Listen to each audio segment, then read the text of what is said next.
Hoy os voy a contar unos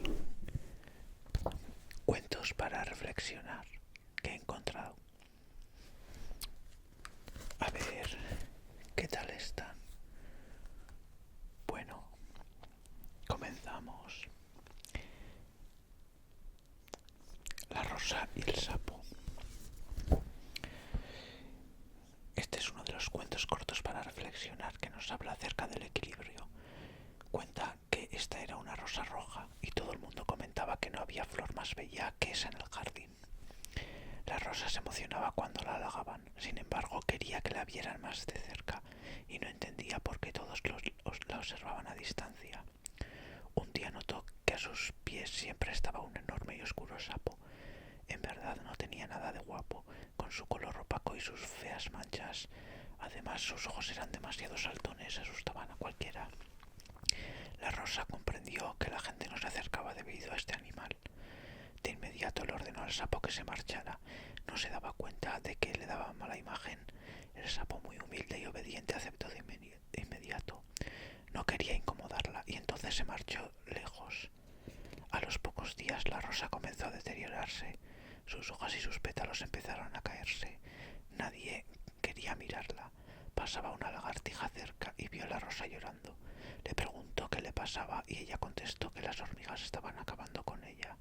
Entonces la lagartija le dijo lo que la rosa ya sabía. Era el sapo quien se comía las hormigas y te mantenía bella.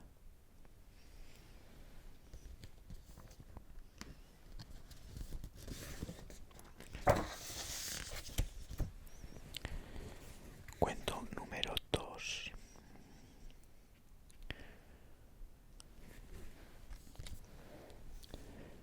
El segundo de los cuentos nos habla acerca del poder de la opinión ajena.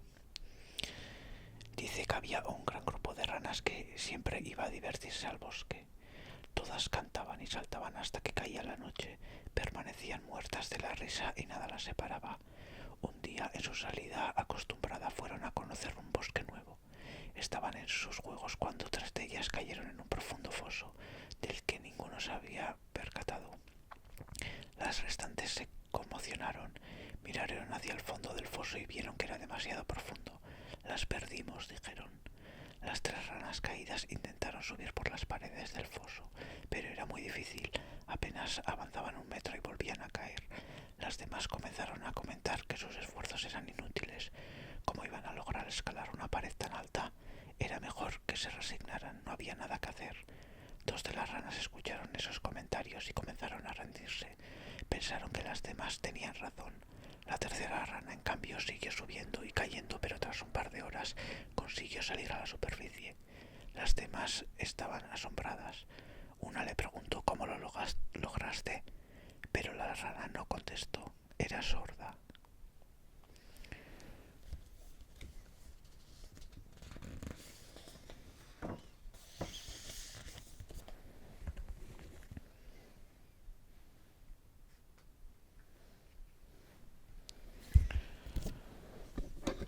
El tercero de los cuentos cortos para reflexionar nos habla acerca del miedo.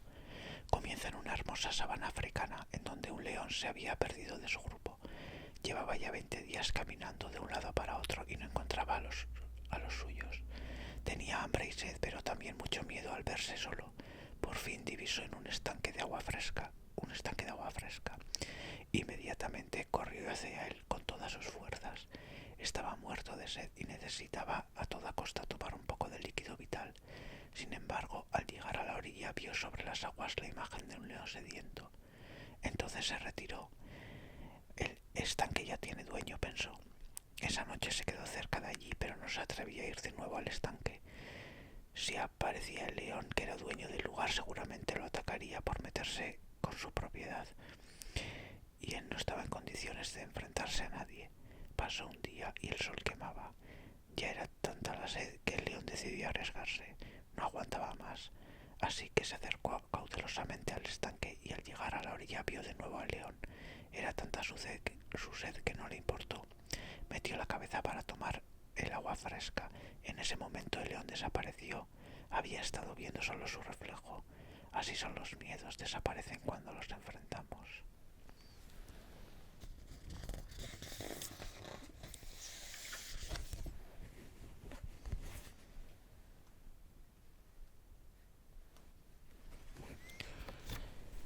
El cuarto cuento nos invita a reflexionar sobre nuestra actitud hacia las problemáticas de la vida. Este tiene lugar en un monasterio zen cuyo guardián del templo fallece, por lo que el gran maestro realiza una prueba a sus discípulos para determinar quién de ellos tendrá el honor de suplantarlo. El gran maestro les dice: voy a presentarles un problema. Aquel que lo resuelva primero será el nuevo guardián del templo. Trajo al centro de la sala un banco, puso sobre este un enorme y hermoso florero de porcelana con una hermosa rosa roja y señaló: este es el problema. Los discípulos contemplaban perplejos lo que veían: los diseños sofisticados y raros de la porcelana, la frescura y elegancia de la flor. ¿Qué representaba aquello? ¿Qué hacer? ¿Cuál era el enigma? Todos estaban paralizados. Después de algunos minutos, un alumno se levantó, miró al maestro y a los demás discípulos, caminó hacia el vaso con determinación y lo tiró al suelo. Usted es el nuevo guardián, le dijo el gran maestro, y explicó: yo fui muy claro, les dije que estaban delante de un problema.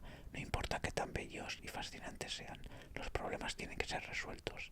Puede tratarse de un vaso de porcelana muy raro, un bello amor que ya no tiene sentido, un camino que debemos abandonar, pero que insistimos en recorrer porque nos trae comodidades. Solo existe una forma de lidiar con los problemas: atacarlos de frente. Este cuento nos muestra cómo solemos paralizarnos en el análisis del problema. Lo contemplamos, le damos vueltas, lo comentamos. En consecuencia nos olvidamos de lo más importante: solucionarlo.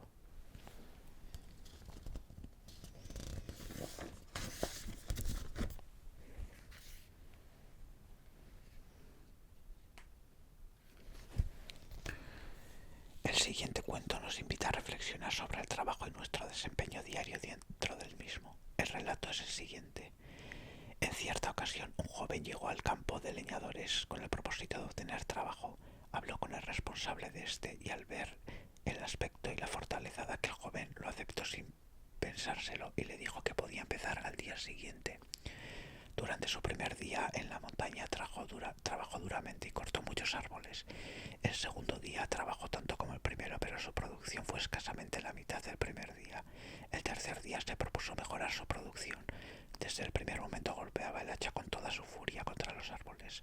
Aún así, los resultados fueron nulos. Cuando el leñador jefe se dio cuenta del escaso rendimiento del joven leñador, le preguntó: ¿cuándo fue la última vez que afilaste tu hacha? El joven respondió: realmente no he tenido tiempo, he estado demasiado ocupado cortando árboles. Es probable que afilar el hacha tenga un significado diferente para cada quien. Algunos pensarán en la formación, otros en la necesidad de descansar, o también en lo importante que es una buena organización. El hecho es que en el trabajo, si no tuviéramos a nadie para darnos orientaciones, es muy posible que muchos de nosotros acabáramos esforzándonos ciegamente en tareas poco productivas, porque es muy fácil perder la perspectiva. Normalmente, si eres empleado, siempre tienes a un jefe para recordarte que tienes que afilar el hacha, pero si trabajas solo, corres el riesgo de dar palos a un tronco a la desesperada sin ver el verdadero problema. Por eso, de vez en cuando tienes que tomarte un respiro y reflexionar sobre lo que haces. Por tanto, la próxima vez que te sientas atascado y notes que no estás avanzando, tómate un momento y recuerda la historia del leñador, ya que es muy posible que necesites afilar el hacha.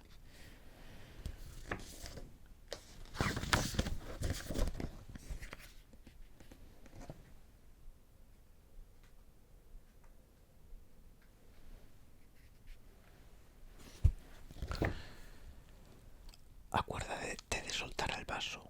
Cuento con moraleja. A ver. Un psicólogo en una sesión grupal levantó un vaso de agua. Todo el mundo esperaba la típica pregunta: ¿este a medio lleno o medio vacío? Sin embargo, preguntó: ¿cuánto pesa este vaso? Las respuestas variaron entre 200 y 250 gramos. El psicólogo respondió: el peso absoluto no es importante, depende de cuánto tiempo lo sostengo. Si lo sostengo un minuto no es problema, si lo sostengo una lo sostengo un día mi brazo se entumecerá y paralizará. El peso del vaso no cambia, es siempre el mismo, pero cuanto más tiempo lo sujeto más pesado y más difícil de soportar se vuelve. Y continuó, las preocupaciones, los pensamientos negativos, los rencores, el resentimiento son como el vaso de agua. Si piensas en ellos un rato no pasa nada, si piensas en ellos todo el día empieza a doler, y si piensas en ellos toda la semana acabarás sintiéndote paralizado e incapaz de hacer nada. Acuérdate de soltar el vaso.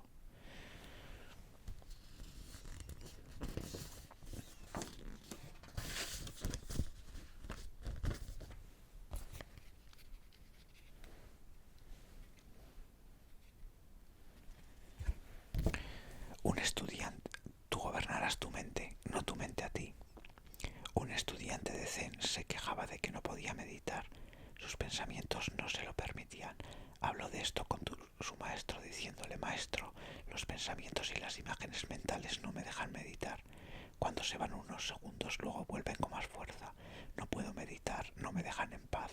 El maestro le dijo que esto dependía de él mismo y que dejara de cavilar. No obstante, el estudiante seguía lamentándose de que los pensamientos no le dejaban en paz y que su mente estaba confusa. Cada vez que intentaba concentrarse, todo un tren de pensamientos y reflexiones cortas, a menudo inútiles y triviales, irrumpían en su cabeza. El maestro entonces dijo, bien, aferra esta cuchara y tenla en tu mano. Ahora siéntate y medita. El discípulo obedeció. Al cabo de un rato el maestro le ordenó, deja la cuchara. El alumno así hizo y la cuchara cayó obviamente en el suelo. Miró a su maestro con estupor y éste le preguntó, entonces ahora dime, ¿quién agarraba a quién, tú a la cuchara o la cuchara a ti?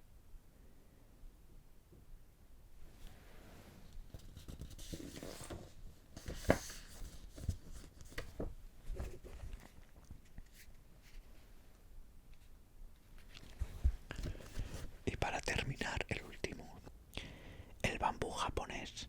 Hay algo muy interesante que sucede con el bambú japonés y que nos enseña una importante lección. Cuando un cultivador planta una semilla de este árbol, el bambú no crece inmediatamente, por más que se riegue y se abone regularmente. De hecho, el bambú japonés no sale a la superficie durante los primeros 7 años. Un cultivador inexperto pensaría que la semilla es infértil, pero sorprendentemente luego de transcurridos esos 7 años, el bambú crece más de 30 metros en solamente 6 semanas. ¿Cuánto podríamos decir que tardó realmente en crecer el bambú? ¿6 semanas o 7 años y 6 semanas? Sería más correcto decir que tardó 7 años y 6 semanas. ¿Por qué? Porque durante los primeros 7 años el bambú se dedica a desarrollar y fortalecer las raíces, las cuales van a ser las que luego de estos 7 años pueda crecer tanto en solamente 6 semanas. Además, si en algún punto en esos primeros 7 años dejamos de regarlo o cuidarlo, el bambú muere. El bambú japonés nos enseña que no debemos desistir fácilmente de nuestros proyectos o metas. Recuerda, si no consigues lo que aspiras, no desesperes. Quizás solo estés echando raíces.